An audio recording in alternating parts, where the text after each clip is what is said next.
তাড়াতাড়ি পারেন আমাদের এই 24-25-এর মধ্যে, ডিসেম্বরের মধ্যে আপনি নির্বাচন দেন।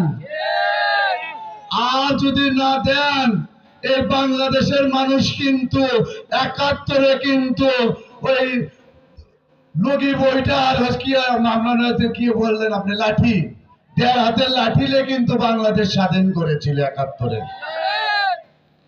আর এই যে দেখেছেন ছাত্র গণ আন্দোলনে সারা বাংলাদেশের মানুষ যে বের হয়েছে, কারো হাতে কি অস্ত্র দেখেছেন? লাঠি আর ইট পাটকেল দিয়ে কিন্তু দ্বিতীয় স্বাধীনতা এনেছেন। আপনাকেও তাড়াতে কিন্তু সময় লাগবে না। মঈনুদ্দিন ফকিরউদ্দিনের কথা একবার চিন্তা করুন। এই বাংলাদেশে সে বংশের গোষ্ঠী তো নেই, সে তার বসত ভিটের জায়গা পর্যন্ত বিক্রি করতে পারছে না, কেউ নিচ্ছে না, তাকে ঘৃণা করছে।